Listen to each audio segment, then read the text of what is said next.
दासबोधातील व्यवस्थापन कौशल्ये या मालिकेच्या तिसऱ्या भागात आज आपण एका अशा अमोघ शस्त्राबद्दल बोलणार आहोत ज्याच्या जोरावर जग जिंकता येते, ते म्हणजे वक्तृत्व आणि प्रभावी संवाद.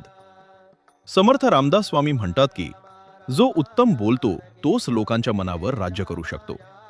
दासबोधात समर्थांनी स्पष्ट केले आहे की तुमचे बोलणे हे अत्यंत मृदू आणि रसाळ असावे, जे ऐकणाऱ्याच्या अंतःकरणाला स्पर्श करेल. एक उत्तम मॅनेजर तोच असतो ज्याचे बोलणे स्पष्ट, नेमके आणि समोरच्याला प्रेरणा देणारे असते. चुकीच्या शब्दांमुळे बनलेली कामे बिघडतात, तर योग्य शब्दांमुळे कठीण प्रसंगही सोपे होतात.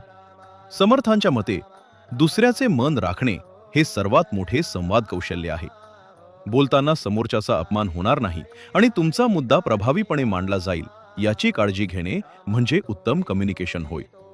सभेत कसे बोलावे, कोणाशी कसा संवाद साधावा आणि आपल्या शब्दांनी जनमत कसे वळवावे याचे अचूक मार्गदर्शन समर्थांनी दिले आहे. ज्याच्या वाणीत स्पष्टता आणि सत्यता असते त्याचे नेतृत्व लोक आपोआप स्वीकारतात. आजच्या जगात ज्याला आपण प्रेझेंटेशन स्किल्स म्हणतो त्याचे सार समर्थांनी शेकडो वर्षांपूर्वीच सांगितले आहे. जर तुम्हाला तुमचे विचार लोकांपर्यंत पोहोचवायचे असतील आणि प्रभावी नेतृत्व करायचे असेल तर शब्दांची ताकद ओळखा. लक्षात ठेवा, तुमची भाषा हीच तुमची ओळख निर्माण करते. समर्थांचे हे अमूल्य व्यवस्थापन विचार समाजापर्यंत पोहोचवण्याची जबाबदारी आता तुमची आहे. त्यामुळे हा व्हिडिओ नक्की शेअर करा.